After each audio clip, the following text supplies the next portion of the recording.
안녕하세요. 법무법인 신촌의 임채근 변호사입니다. 오늘 2025년 4월 4일 오전 11시 22분 헌법재판소가 재판관 8인의 전원일치 의견으로 피청구인 대통령 윤석열을 파면한다 라는 선고를 내렸습니다. 2022년 5월 10일 대통령으로 취임 후 1060일 만에 파면됐고 60일 이내에 후임자를 뽑아야 된다는 헌법 규정에 따라 2025년 6월 3일까지 21대 대통령을 뽑는 조기 대선을 치러야 합니다. 오늘 헌법재판소의 선고 내용을 요약해보면 윤 대통령 측에서 탄핵 심판 청구가 부적법 각하해야 된다고 주장했던 6가지 사유는 모두 받아들여지지 않았습니다. 반면에 국회에서 의결한 5가지 탄핵 소추 사유는 모두 위헌 위법 사유가 인정됐고, 더 나아가 그러한 위헌 위법 사유가 대통령을 파면해야 할 정도의 중대한 사유에 해당한다고 인정됐습니다. 먼저 탄핵 소추가 적법한지 여부와 관련한 6가지 사유를 살펴보겠습니다. 첫 번째로 이 사건 계엄 선포 행위가 고도의 정치적 결단에 해당하기 때문에 사법심사의 대상이 되지 않는다는 주장에 대해서는 고도의 정치적 결단을 요하는 행위라 하더라도 헌법 및 법률 위반 여부를 심사할 수 있다. 두 번째, 국회 법제사법위원회의 조사 절차를 거치지 않은 것이 위법하다는 주장에 대해 조사 여부는 국회의 재량이므로 조사를 거치지 않았다고 해서 부적법하다고 할 수 없다. 세 번째는 일사부재의 원칙을 위반했다는 주장에 대해서는 12월 7일 1차 의결은 정기국회의 일부, 그리고 12월 14일 의결은 임시국회였으므로 동일 회기가 아니기 때문에 일사부재의 원칙이 적용되지 않는다.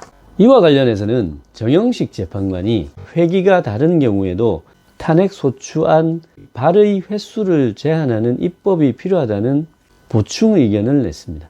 네 번째는 계엄이 단시간에 해제됐고 피해가 없었으므로 이 사건 심판을 통해서 보호할 이익이 없다는 주장에 대해서 계엄으로 인해서 탄핵 사유는 이미 발생했기 때문에 심판의 이익이 부정된다고 볼 수 없다.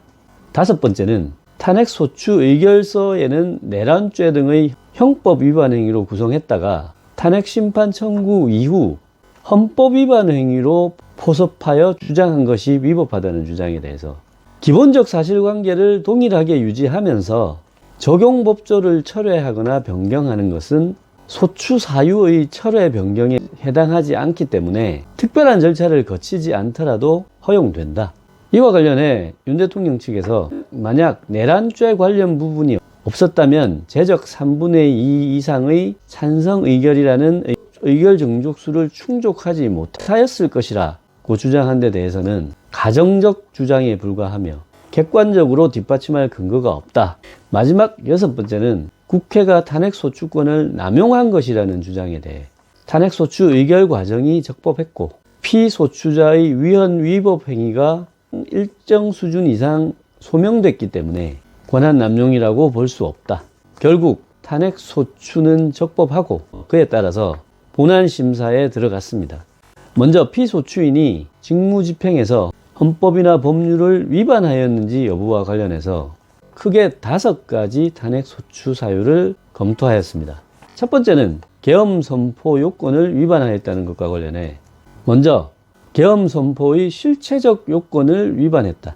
이것은 비상계엄은 전시, 사변 또는 이에 준하는 국가 비상사태를 요하는데 12월 3일 당시는 현실적으로 비상사태가 아니었다. 그리고 피청구인이 주장하는 위기 상황도 존재하지 않았다. 이렇게 결론을 내렸습니다. 구체적으로는 윤 대통령 측에서 탄핵 남발을 국가 비상사태라고 주장하는 부분에 대해서는 계엄 당시에는 검사 1인과 방통위원장에 대한 탄핵 심판 절차만 진행 중이었기 때문에 그 정도를 국가 비상사태라고 할 수 없다. 또 국회가 일방적인 입법권 행사를 하고 있었다 하더라도 그것은 대통령의 거부권 행사 또는 공포 보류 등을 통해서 대처하고 있었다.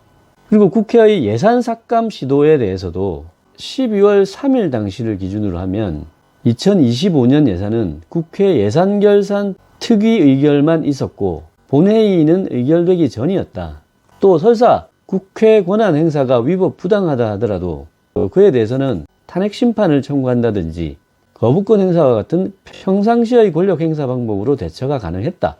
그리고 부정선거 의혹 해소를 위해서 주장을 하는 데 대해서는 그러한 의혹만으로는 중대한 위기 상황이라고 할 수 없다.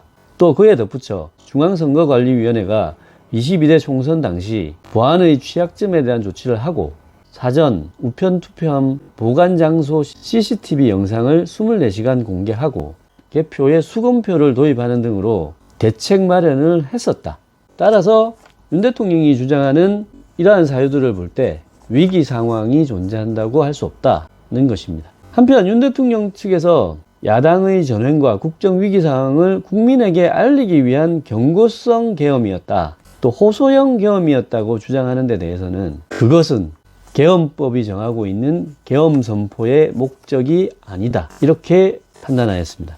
한편 계엄 선포 요건 중 절차적 요건과 관련해서는 국무회의 심의를 거치지 않았고 비상계엄 선포문에 부서 없이 선포했으며 비상계엄 시행 일시, 시행 지역, 그리고 계엄사령관에 대한 공고도 하지 않았고 또 국회에 통고도 하지 않는 등 결국 비상계엄 선포의 절차적 요건도 위반하였다. 결국 계엄 선포와 관련해 실체적, 절차적 요건을 모두 위반하였다는 것입니다.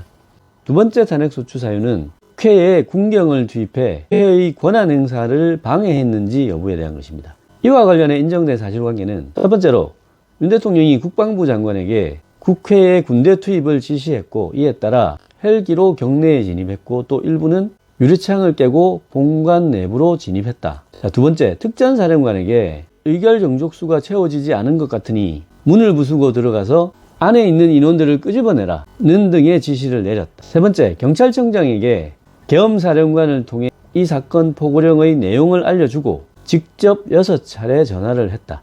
이에 경찰청장이 국회 출입을 전면 차단하도록 하였다. 네 번째, 국방부 장관이 필요시 체포할 목적으로 방첩사령관에게 국회의장 그리고 각 정당 대표 등 14명의 위치를 확인하라고 지시했다. 그리고 대통령이 국정원 제1차장에게 전화로 방첩사령관을 지원하라고 하였고 방첩사령관은 국정원 제1차장에게 위치 확인을 요청했다. 결국 변론 과정에서 문제가 됐던 여인영 방첩사령관의 진술과 국정원 제1차장의 진술이 탄핵심판 인용의 근거로 채택이 된 것입니다. 결국 위와 같은 군경을 투입해 국회의 출입을 봉쇄하고 국회의 출입을 통제하는 한편 또 이들을 끌어내라고 지시함으로써 국회의 권한 행사를 방해했다. 결국 이를 통해서 국회의 계엄해제 요구권을 규정한 헌법조항을 침해했고 국회의원의 심의 표결권 그리고 불체포 특권을 침해했다. 또 각 정당 대표 등에 대한 위치 확인을 지시함으로써 정당 활동의 자유도 침해했다. 그리고 국회 권한 행사를 막는 정치적 목적으로 군인을 투입을 해 결국 일반 시민들과 대치하도록 함으로써 국군의 정치적 중립성을 침해하였고 헌법에 따른 국군 통수 의무도 위반하였다. 세 번째는 계엄포고령 1호의 위헌 위법 여부입니다. 국회, 지방의회, 정당의 활동을 금지함으로써 대의민주주의 그리고 권력 분립주의 원칙을 침해했다. 그리고 비상계엄하에서 기본권을 제한하기 위한 요건을 정하고 있는 헌법과 계엄법 규정을 위반했고 영장주의도 위반했으며 결국 국민의 정치적 기본권, 단체 행동권, 직업의 자유 등도 침해했다.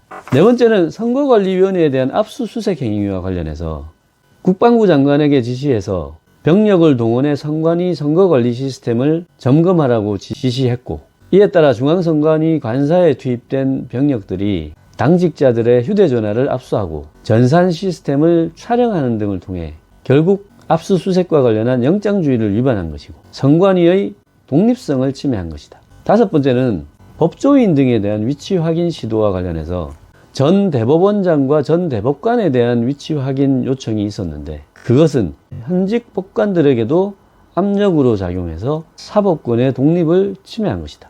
이렇게 크게 5가지의 탄핵소추 사유가 모두 인정되어서 헌법 및 법률을 위반한 것이 인정되는데 그러한 위헌 위법 행위가 과연 파면할 정도의 중대한 위반인지 여부에 대해서 살펴보겠습니다.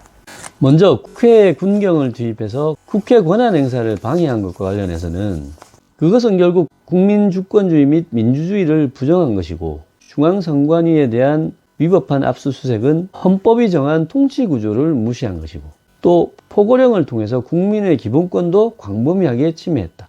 결국 이러한 행위들은 법치국가의 원리와 민주국가 원리의 기본 원칙들을 침해한 것이고 민주공화정의 안정성에도 심각한 위해를 끼쳤다. 또 한편으로 윤 대통령 측에서 국회의 권한 행사를 통해서 권한 남용을 했다.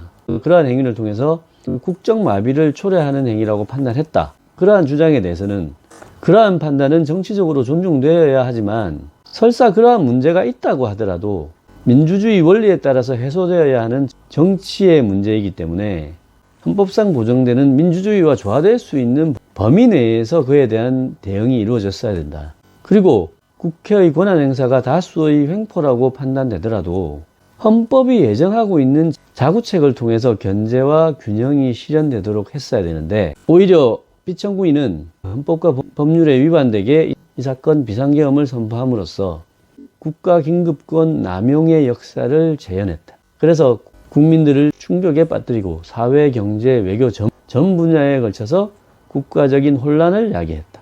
그리고 대통령은 국민 모두의 대통령으로서 자신을 지지하는 국민을 초월해서 사회 공동체를 통합시켜야 할 책무가 있는데 이것을 위반한 것이다. 결국 윤 대통령의 위헌 위법 행위는 국민의 신임을 배반한 것으로 헌법 수호의 관점에서 용납될 수 없는 중대한 위헌 위법 행위에 해당한다. 이러한 헌법 및 법 위반 행위가 헌법 질서에 미친 부정적인 영향과 파급 효과가 중대하기 때문에 피청구인을 파면함으로써 얻는 헌법 수호의 이익이 대통령 파면에 따르는 국가적인 손실을 압도할 정도로 크다. 그래서 재판관 전원의 일치된 의견으로 2025년 4월 4일 11시 22분 피청구인 대통령 윤석열을 파면한다. 이렇게 선고를 내렸습니다. 결론적으로 다양한 추측에도 불구하고 우리 헌법재판소는 헌법재판관 전원의 일치된 의견으로 윤 대통령의 파면을 선고하였습니다. 이제는 2025년 6월 3일까지 후임자를 선출하기 위한 조기 대선 전국이 펼쳐지는 상황이 됐습니다. 아무쪼록 현재의 국가적 위기와 혼란을 하루빨리 극복하고 미래로 나아갈 수 있기를 기원합니다. 끝까지 시청해 주셔서 감사합니다.